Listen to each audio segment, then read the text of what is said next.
Welcome to the InnerFuel Podcast, where we dive deeper into entrepreneurship and mental health. Whether you're a founder, a high achiever, or someone looking for balance, this podcast is here to fuel your journey. Let's get started.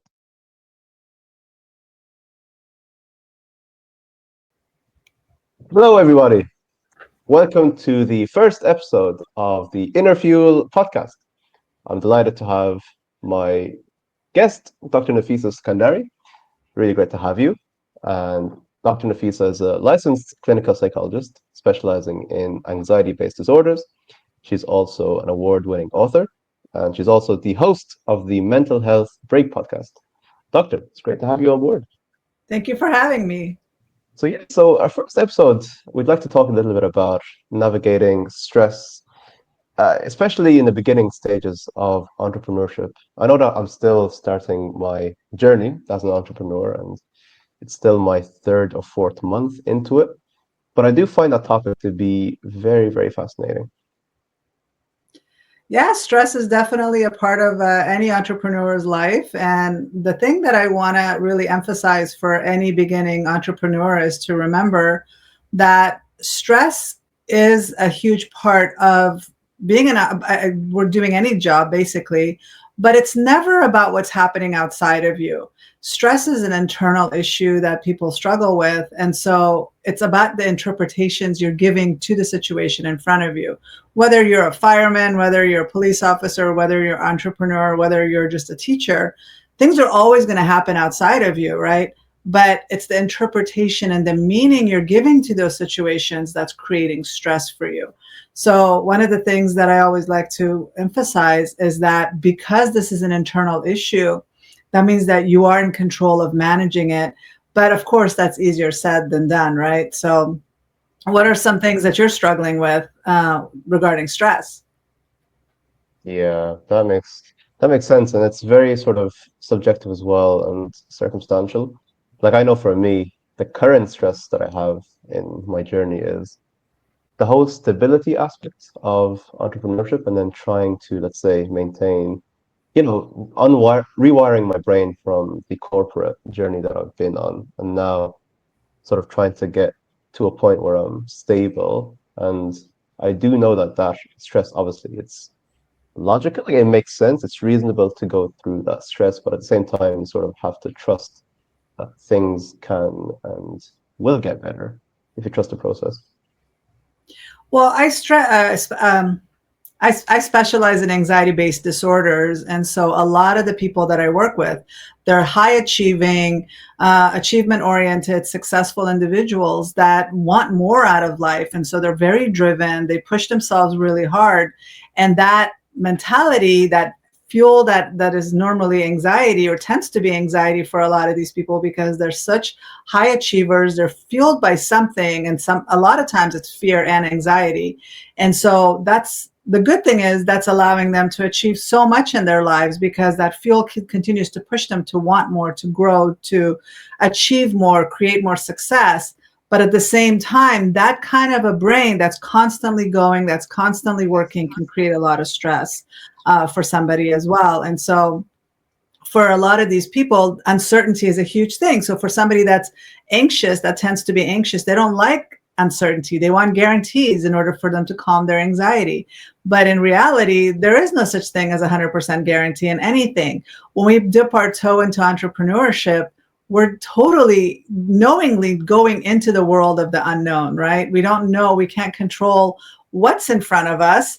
But the one thing that we do have control over is our reaction, our thoughts, our interpretation, the meaning that we give to these stressors outside of our body, and then also what we can do to manage that stress, to calm our over anxious fight or flight mode, to calm that sense of fear or that a need for certainty. That's the only thing we really have control over. But once we can be aligned and we are in control internally, then we can face whatever that's coming our way externally.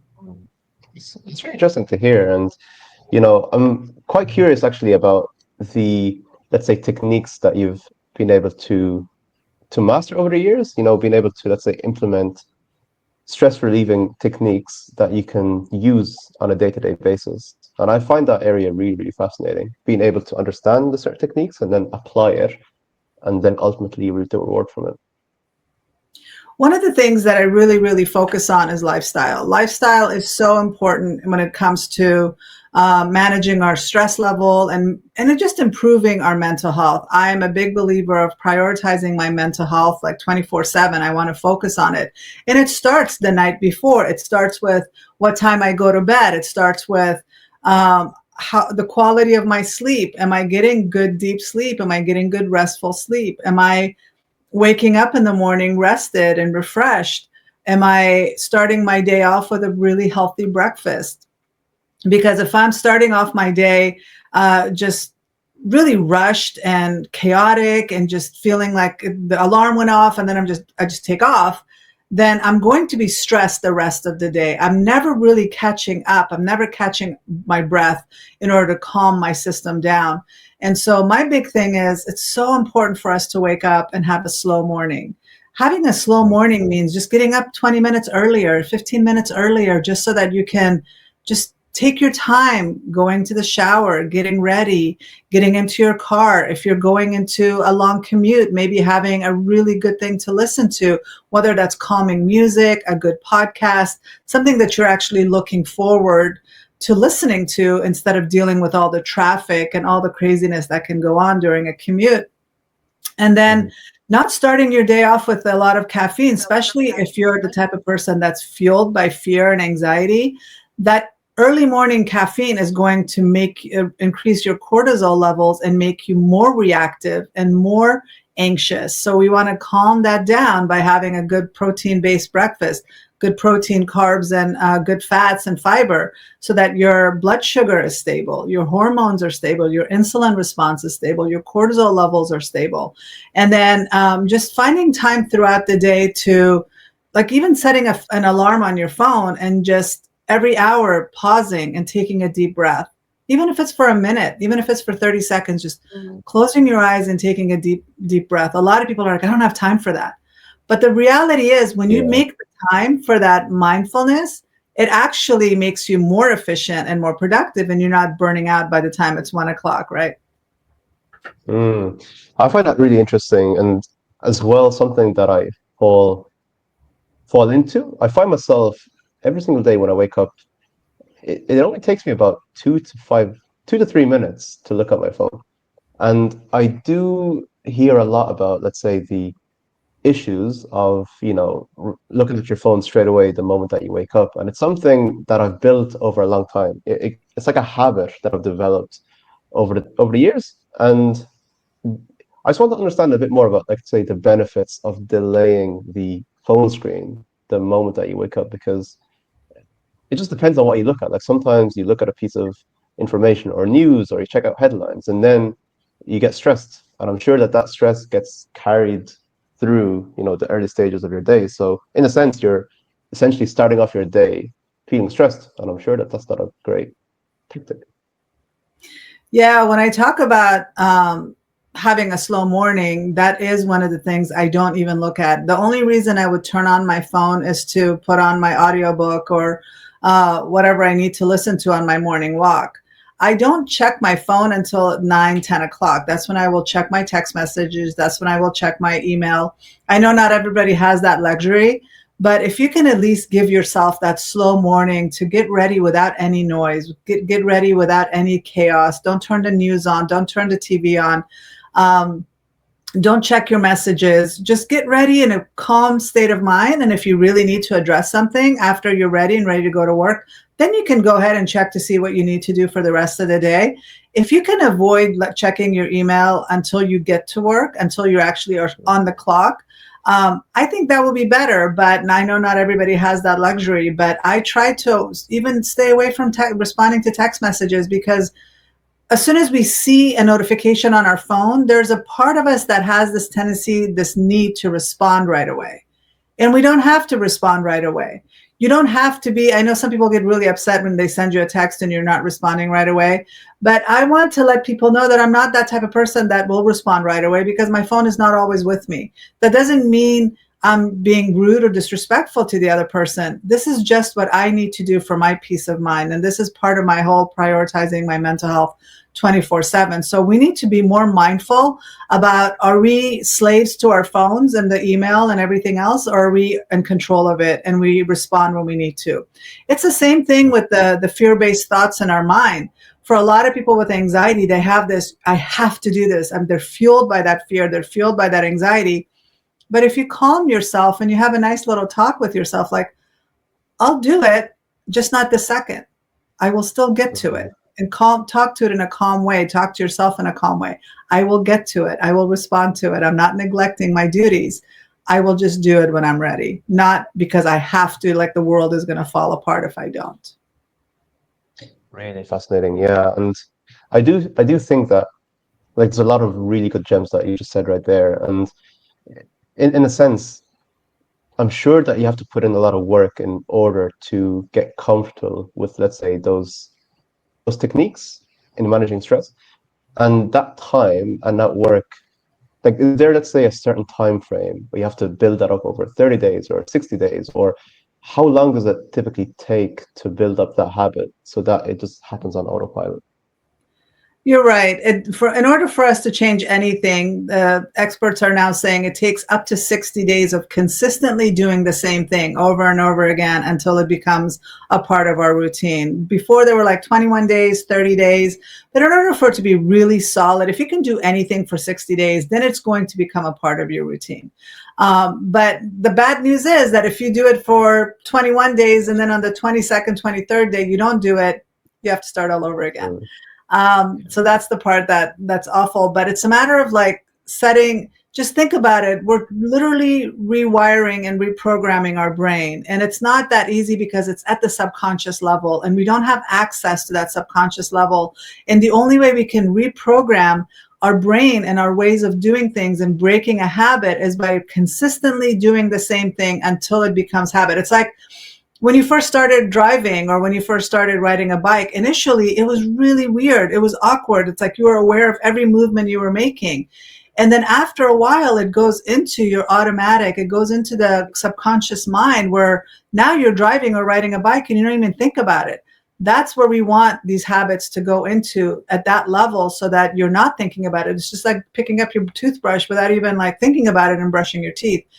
The more you do that, the more you free up time because you're not consciously having to think about these positive things. Start with just picking one thing that you want to do and just do that consistently until it becomes a habit and then move on to the next thing. Yeah, that's so cool. And like, I suppose in the sense that when you are learning about those techniques in order to manage stress better, there's this idea of, if you've done it or if you're working on building the habit for, let's say, 20 days, 30 days, and then all of a sudden you have a really bad day and then you think to yourself, oh my God, all of that hard work that I've done is gone to waste. I don't know if that's necessarily true. Like, I'd like to get your thoughts about that. Like, do you just pick up from where you left off, or do you feel, you just go into this frenzy of, oh my God, all of that effort that I've put is just wasted? Although they say that you have to start over again, I do believe that there is some muscle memory there that I don't think it's wasted. I think the next 30 days, if let's say you mess up in the 25th day, the next 25 days is going to be a lot easier because you've already built up a pattern. It's not a waste. It's just easier to say you can start over again just to make sure you really solidify that habit. But I don't think you're necessarily starting completely over. Like, it's not a complete blank slate after messing up 1 or 2 days. Get back on and just keep on doing it and focus on, I think it's really important for you to understand why you're doing it. Like, for people that want to lose weight, right?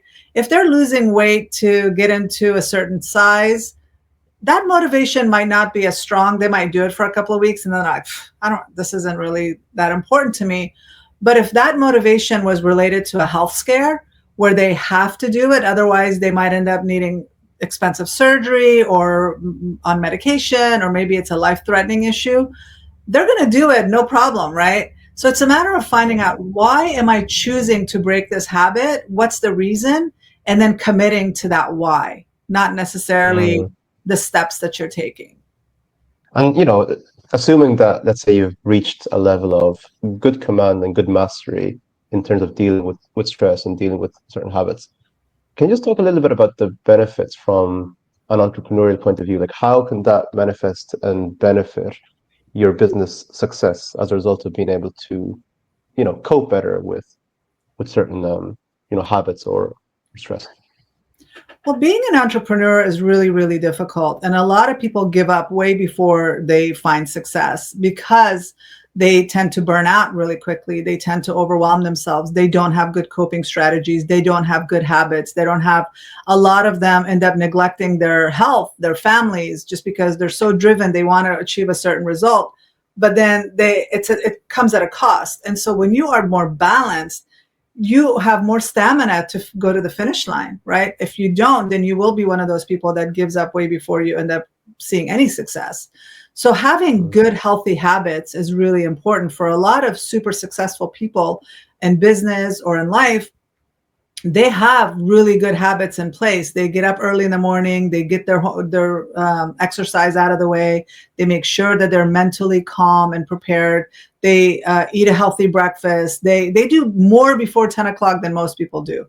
And so that's what gives them the edge that a lot of people don't have. But if you're just an entrepreneur and you're like, I'm just going to roll out of bed. I like the idea of not having to respond to anybody or have a boss over me. And I'm just going to take my time and do anything. But you don't know how to set up a structured environment for yourself. You don't know how to create routines for yourself.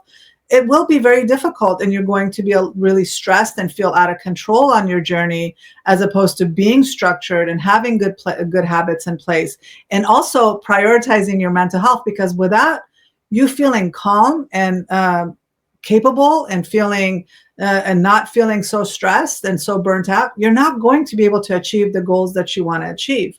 So your mindset is everything. Making sure that you're not very reactive, making sure that you're thinking rationally. Those are all that's the secret sauce to being successful in anything that you try to do. Because if your mind is not correct, if you're constantly beating up on yourself, or you're constantly living in fear, you're constantly afraid of the next step or the fear of the unknown, you're holding yourself back. I know, because I used to do all of that before I figured out that my life was being controlled by anxiety. Once I learned how to manage anxiety and make it work for me, it became a fuel that I felt blessed to have. So that's the message that I want to convey when it comes to setting up, prioritizing your mental health, feeling in control of your anxiety, and setting up these habits that are going to help you succeed later on in life. You mentioned morning routines and being able to, let's say, have a solid foundation from the beginning. Like, is there any, I know that routines are subjective, like some people are early morning risers, some people like to work late at nighttime, but is there, let's say, a certain type of routine that would be recommended in terms of getting yourself on the right foot from the moment that you wake up? Is there sort of like a blueprint that people could follow if they don't really know what a good morning routine looks like? So I'm biased here, because to me, sleep is the foundation of being more functional and more productive in your day. And so for people that choose to work at night, you're depriving your brain of that opportunity to get that deep, restful sleep so that you are more productive the next day. I know that there are certain people that are night owls versus early morning, but our bodies are meant to be asleep at night and be awake during the day. We need to get back in sync with the rising and setting of the sun, because when the sun goes down, our cortisol levels should go down, and then our melatonin levels should rise so that we can go into that deep sleep.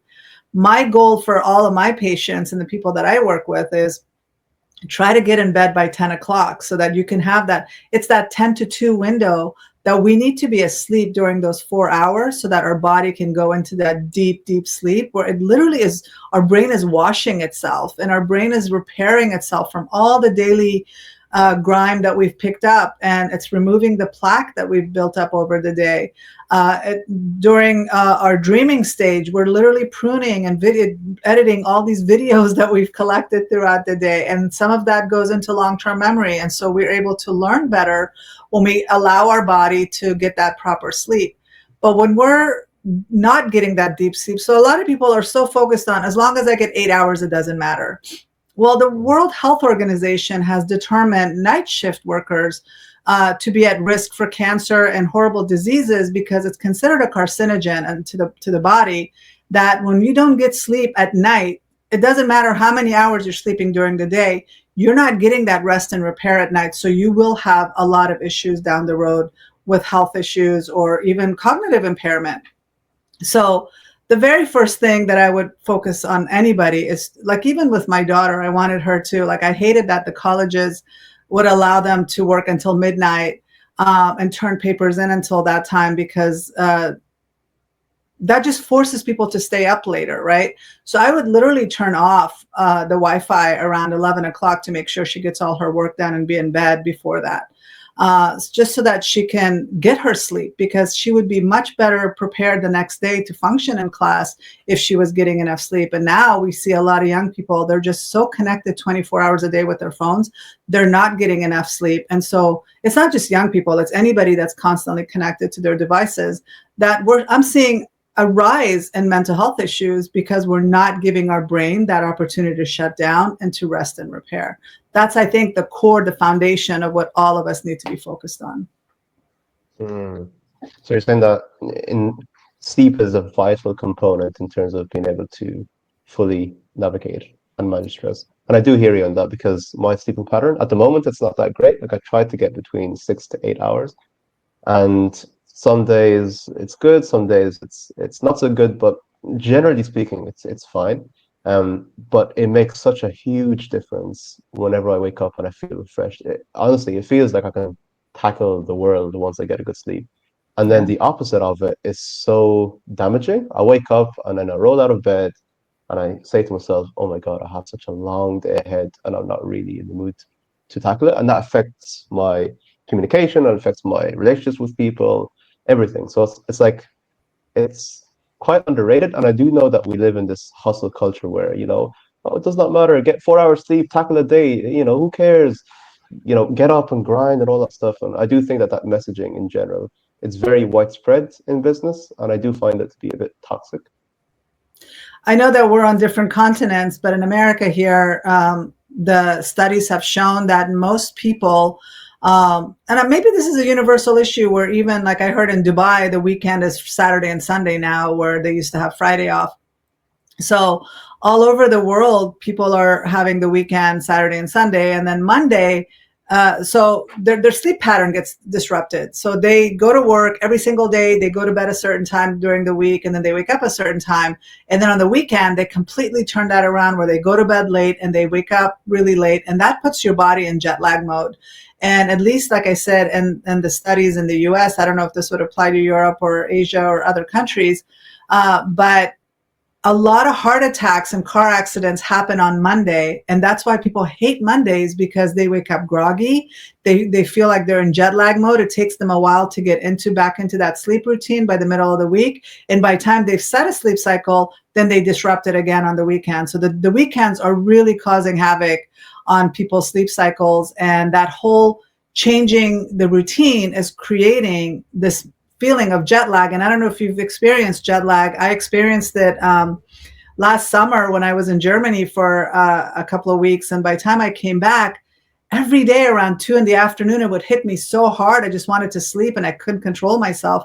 And that was the first time I've truly felt jet lag in that debilitating way.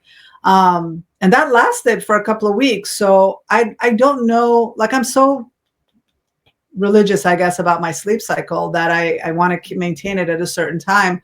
But to disrupt it that much, to go to work at a certain time, and then on the weekends you go to bed later and you wake up later, that's not really benefiting us. It's actually disrupting us, and it takes us a while to catch up to that in the middle of the week.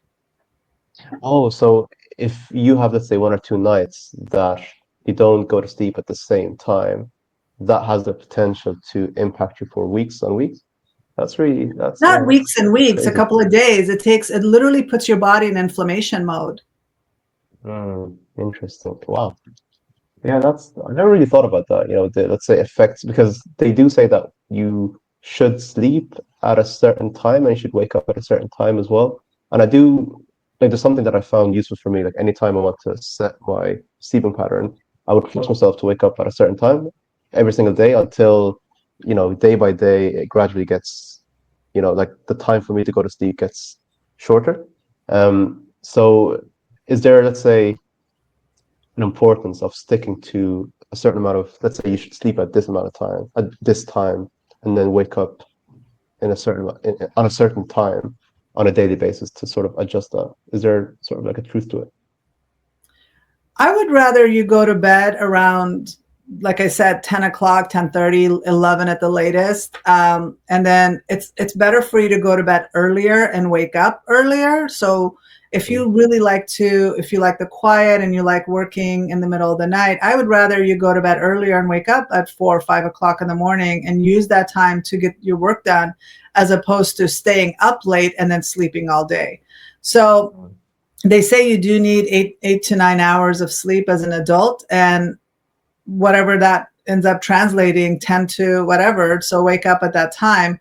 But like I said, that 10 to 2 is really important for you to be asleep. Like I have a ring that monitors my sleep, and I can see that the majority of my sleep is between that 10 to 2, because around 2 to 3 o'clock, depending on when the sun is rising, obviously we're in winter now, and so the sun rises later.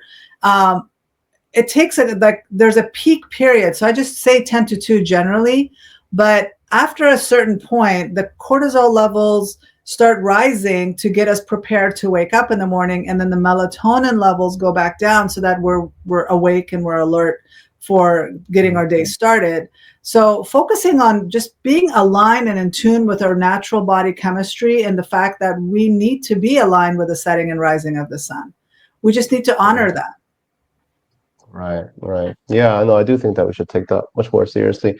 And as you mentioned, a good sleeping pattern is crucial to navigating stress in general. I just wanted to conclude as well in terms of, let's say, the top 3 or top 5 tips that you would give in terms of dealing with stress and being able to navigate that. Would there be any, let's say, top pointers that have worked very well for you in the past? Well, like I mentioned, your lifestyle is number one, to make sure you're getting enough sleep, you're eating the right foods, you're taking the time to have that slow morning, having the time to decompress. That's really important. Journaling is another thing that's really important. So for a lot of people that have anxiety, they're so busy going, that the minute they put their head on that pillow, all of a sudden, all the thoughts that have been waiting to get their attention just come flooding in. And so they end up having insomnia as a result. Right here, I'm talking about the importance of sleep, but a lot of people are like, well, I can't sleep. I have so much anxiety. My thoughts just don't shut down. My mind is just going. I have a hard time falling asleep. So journaling is really important, but journal a couple of hours before you actually go to bed. Get rid of all of those thoughts, write your to-do list for the next day, write all the things that you should be thinking about or doing, or whatever issues you're dealing with. Take the time during the day to journal all that out. When I used to work in the schools, I used to keep a journal at school, and before I left work, I would just dump everything, all the anger, frustration that I had for the day. I would just dump it in that journal, and then I'd leave it at work, and then I'd go home and I can have the rest of the night to myself. And so journaling is really important. Finding time to meditate and calm your brain is important. So I do have strategies for tapping and for deep breathing exercises, deep guided meditation. Those are things you can do before bed. And you can find those videos on my YouTube channel that I have that can help you. And then what else? Making sure you're avoiding caffeine late at night, or having a lot of sugar late at night. Not even late at night, because there are people that can have it. For me, when it comes to caffeine, if I have like a soda at 1 p.m, I will not be going to sleep until 1 or 2 in the morning. So pay attention to whether you're sensitive to caffeine and decrease your caffeine intake. And alcohol, for a lot of people that drink, they feel like that helps me sleep, so I will drink alcohol before bed, but that's the worst thing you can do, because alcohol suspends you at a lighter level sleep. It won't allow you to go into that deep level of sleep that you need to go into. It will knock you out. You'll fall asleep, but you're not going to go into that deep level of sleep because alcohol suspends us.